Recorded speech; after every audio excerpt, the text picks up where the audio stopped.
करीब 12,000 रुपये प्रति माह कमाने वाला एक युवक बेहोशी के हालत में पड़ा हुआ था। अचानक ही जब उसकी आंखें खुलती है तो वह आंख खोलकर देखता है वह एक आलीशान घर के एक कमरे में लेटा हुआ था। जिस बिस्तर पर वह लेटा हुआ था वह बिस्तर उसके लिए सामान्य नहीं था बल्कि असामान्य था। इससे पहले उसके ज़िंदगी में ऐसा बिस्तर कभी नहीं मिला था। जब वह बेड पर हाथ फेरता है तो वह मखमली गद्दा को देखकर उसकी आंखें एकदम से खुल जाती है। जैसे ही उसकी आंख खुलती है तो वह कमरे में देखता है उस कमरे के अंदर ऐसी कौन सी वस्तु थी, ऐसी कौन सी चीज़ थी जो उसे दिख नहीं रही थी। लेकिन उससे भी ज़्यादा हैरान करने वाली बात यह थी कि वहीं पर पास में एक सोफ़ा रखा हुआ था और उस सोफ़े पर 3 लड़कियां बैठी हुई थी और एक लड़की जो बिल्कुल फ्रिज के करीब बैठी हुई थी। उन लड़कियों को देखने के बाद उसकी आंख खुली की खुली रह जाती है। उन लड़कियों ने अंडरगारमेंट्स पहने हुए थे, इसके अलावा कोई कपड़ा उनके तन पर था ही नहीं। वह सोचने पर मजबूर था। उसे ऐसा लग रहा था कि वह एक सपना है, लेकिन वह सपना नहीं था, वह सच था। ऐसा सच, इतना भयानक सच कि उस सच की कल्पना कभी नहीं की थी। एक लड़की उसके पास आती है और गिलास में पानी देती है और एक गोलियां देती है और कहती है कि यह दवा खा लो। लेकिन वह लड़का वहाँ पर नकर नुकुर भी करता है, यानी नोक झोंक भी करता है, लेकिन मजबूरी में उसे वह गोलियां खानी पड़ती है। उन गोलियों को खाते ही उसके शरीर में अलग तरह के बदलाव देखने को मिल रहे थे। उसके साथ जो होता है उसने कभी कल्पना नहीं की थी और आज इस बात की गूंज हर अखबार और टेलीविज़न के वेब पोर्टल पर गूंज रही है। और कुछ जानना चाहता है कि आखिर उस 4 लड़कियां ने मिलकर उस मजदूर के साथ क्या किया, ऐसा क्यों किया। तो चलिए देखते हैं और जानते हैं पूरा मामला। तो नमस्कार दोस्तों, मेरा नाम है मुकुल। आप देख रहे हैं क्राइम हिस्ट्री के एक नए एपिसोड में। तो दोस्तों, आज की जो सच्ची घटना मैं आपको सुनाने जा रहा हूँ, यह सच्ची घटना है पंजाब प्रदेश का एक शहर है जलंधर, और उसी शहर का एक इलाका लगता है कपूरथला रोड। दरअसल 21 नवंबर 2022 की शाम लगभग 7 बजे के आसपास, जब सड़कों पर पूरी तरह से अंधेरा था, स्ट्रीट लाइटें जल रही थी, एक मजदूर चमड़ा फैक्ट्री से काम करके अपने घर की तरफ जा रहा था। तभी उसके बराबर में आकर एक सफ़ेद रंग की कार रुकती है और जैसे ही कार रुकती है तो उस कार के शीशा नीचे होती है और उस व्यक्ति के तरफ आवाज़ आती है और कहती है कि भाई साहब सुनो, आपसे बहुत ज़रूरी काम है। और जैसे ही वह लड़का उस कार के पास पहुंचती है तो अंदर से पर्ची दिखाती हुई एक लड़की कहती है कि हमें इस पते पर जाना है, क्या तुम हमारी मदद कर सकते हो? आपको इस पते के बारे में कुछ जानकारी है तो हमें बता दो। तो वह आदमी कहता है कि मैडम, मैं एक चमड़े के फैक्ट्री में काम करता हूँ, मैं तो एक मज़दूर हूँ, ज़्यादा पढ़ा लिखा नहीं हूँ, ये एड्रेस कहाँ का है मुझे ज़्यादा जानकारी नहीं है, मैं महज 400 रुपये कमाता हूँ, इससे ज़्यादा मेरी औकात नहीं है। जब वह इस तरह के बात कर रहा था, जब वह अपनी बात रख ही रहा था कि अचानक उसके चेहरे पर ठंडी ठंडी पानी की फव्वारें गिरने लगती है और इससे पहले वह कुछ समझ पाता उस केमिकल जैसे पानी के फव्वारे को, तब तक वह बेहोश हो चुका था। और बेहोश होने के बाद, यानी कुछ देर बाद, 7 बजे का वक्त था, लगभग 2 घंटे के बाद रात के 9 बज चुके थे, तब उसकी आंखें खुलती है और आंखें खुलती है एक बड़े से आलीशान घर के कमरे के अंदर।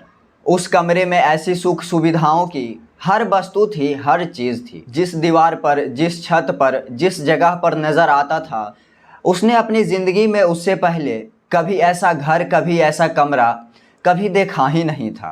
तभी एक लड़की उसके पास आती है और उसको कुछ गोलियां देती है, पानी देती है, और जब लड़का उसका विरोध करने की कोशिश करता है तब उन लड़कियों ने कहा कि तुम्हारे साथ वो अंजाम किया जाएगा जिसे तुम कभी कल्पना नहीं किया होगा। हाथ पैर उसके बंधे हुए थे, इसीलिए वह ज़्यादा कोशिश कर भी नहीं सकता था। तब मजबूरी में आकर उस व्यक्ति ने, उस लड़के ने शांति से पड़ा रहा और उसने अपनी आँखों से देखा उन लड़कियों ने अपने तन से एक एक कपड़े अलग करना शुरू कर दिया। जब उनके तन पर महज अंडरगारमेंट्स रहते हैं, तब उन लड़कियों ने वहीं पर रखी हुई शराब को पीना शुरू कर दिया था। और इससे भी हैरान करने वाली बात ये थी कि किसी भी लड़की की उम्र 20 साल से कम नहीं थी और 24 साल से ज़्यादा नहीं थी। वो लड़की आपस में कभी अंग्रेज़ी में बात करती थी तो कभी पंजाबी में बात करती थी। वो मज़दूर ये सब ज़्यादा नहीं समझ पा रहा था कि आखिरकार उसके साथ क्या हो रहा है। जब उसको गोलियां और पानी पिलाया गया तो उसके शरीर में अलग तरह से बदलाव होने लगी थी। तो उन लड़कियों ने उसके शरीर पर अलग अलग ऐसे हरकतें करना शुरू कर देती है। तो शायद उस लड़के को बिल्कुल भी ये सब अच्छा नहीं लग रहा था। लेकिन जिस तरीके से उन लड़कियों में आपस में बारी बारी से कंपटीशन होता है, बलात्कार करने लगती हैं, जैसे कि कोई पुरुष किसी महिला के साथ, किसी लड़की के साथ बलात्कार करता है। वह रो रहा था, गिड़गिड़ा रहा था, कह रहा था कि मैडम तुम मुझे जानती नहीं हो, मैं मज़दूर हूँ, तुम यह सब मेरे साथ क्यों कर रही हो। लेकिन वो चारों की चारों लड़कियाँ हवस की भूखी थी, अंधी थी। शायद उन्हें अपनी ख्वाहिशों को पूरा करने के अलावा उन्हें कुछ दिखाई नहीं दे रहा था। और धीरे धीरे करके ऐसे ही रात के 3 बज जाते हैं और 3 बजे तक उसके साथ ऐसा ही घिनौना काम करते रहती है। और जैसे ही 3 बज जाते हैं तो जिस तरह से वहाँ से किडनैप करके हाथ पैर बांध कर लेकर आई थी, ठीक उसी तरह से हाथ और पैर बांध कर उसी जगह के, उसी इलाके के आसपास फेंक देती है। अगले दिन वह लड़का सीधा थाने पहुंचता है और थाने जाने के बाद अपनी बात, अपनी परेशानी इससे पहले बताने की कोशिश करता। थाने के बाहर से ही वह वापस लौटकर चला आता है। वह गरीब आदमी था। वह यह कहते हुए कि शायद पुलिस उसके खिलाफ़ कोई कार्रवाई करेगी या नहीं करेगी। तभी वह लड़का अपने घर जाता है और घर जाने के बाद रात बीती हुई सारी बातें अपने घर वाले को बताता है। और यही बात उसके घर वालों के माध्यम से मीडिया तक पहुंच जाती है। और जब यह बात मीडिया में फैल जाती है तो ऐसा कौन सा अखबार, ऐसा कौन सा टेलीविज़न, वेब पोर्टल था या अखबारों में ऐसी कौन सी जगह थी जहां पर इस घटनाक्रम को पूरी जगह नहीं मिली। जब यह बात सबको पता चला कि 4 बड़े घरों की लड़कियां एक मज़दूर के साथ ऐसा गंदा काम किया, बलात्कार किया, वो भी रात 9 बजे से लेकर सुबह 3 बजे तक ऐसा करती रही। और साथ ही उन्होंने जिस तरह के स्प्रे, जिस तरह की गोलियां उसके ऊपर यूज़ की थी, उन्होंने उसके बाद अपनी हवस को तो पूरा कर लिया। लेकिन जब यह बात अखबार में छप जाती है तो जालंधर पुलिस, पंजाब पुलिस हरकत में आती है और उन लड़कियों की तलाश में जुट जाती है। इस इलाके के जितने भी सीसीटीवी कैमरे हैं, जितने भी जगह है, उन सबको तलाशने की कोशिश की जा रही थी ताकि उस सफ़ेद कार के बारे में पता चल सके और उस सफ़ेद कार के अंदर बैठी हुई कौन लड़कियां थी, किस घर की वह लड़की थी और किस घर के अंदर ले जाकर उसके साथ ऐसा गंदा काम किया। पुलिस इस बात की जानकारी जुटाने की कोशिश कर रही थी। लेकिन जब उस लड़के के पास पुलिस वाले और मीडिया वाले बात करने की कोशिश की कि तुमने फिर एफआईआर दर्ज क्यों नहीं करवाया, तो घर वालों ने यह कहते हुए इनकार कर दिया कि हमारा आदमी ज़िंदा घर वापस लौट कर आ गया, हमें इस बात की खुशी है। अगर वह चारों लड़कियां चाहती तो इस आदमी की मर्डर भी कर सकती थी, इसे मार भी सकती थी, नुकसान भी पहुंचा सकती थी। लेकिन उन्होंने इसके साथ शारीरिक संबंध और शोषण करने के अलावा कोई भी नुकसान नहीं पहुंचाया। इसीलिए हम ऐसा कोई कार्रवाई नहीं करना चाहते हैं क्योंकि हम गरीब आदमी हैं, महीने के 10-12 हज़ार रुपये कमाते हैं, इससे हमारा घर अच्छे तरीके से चल भी नहीं पाता है।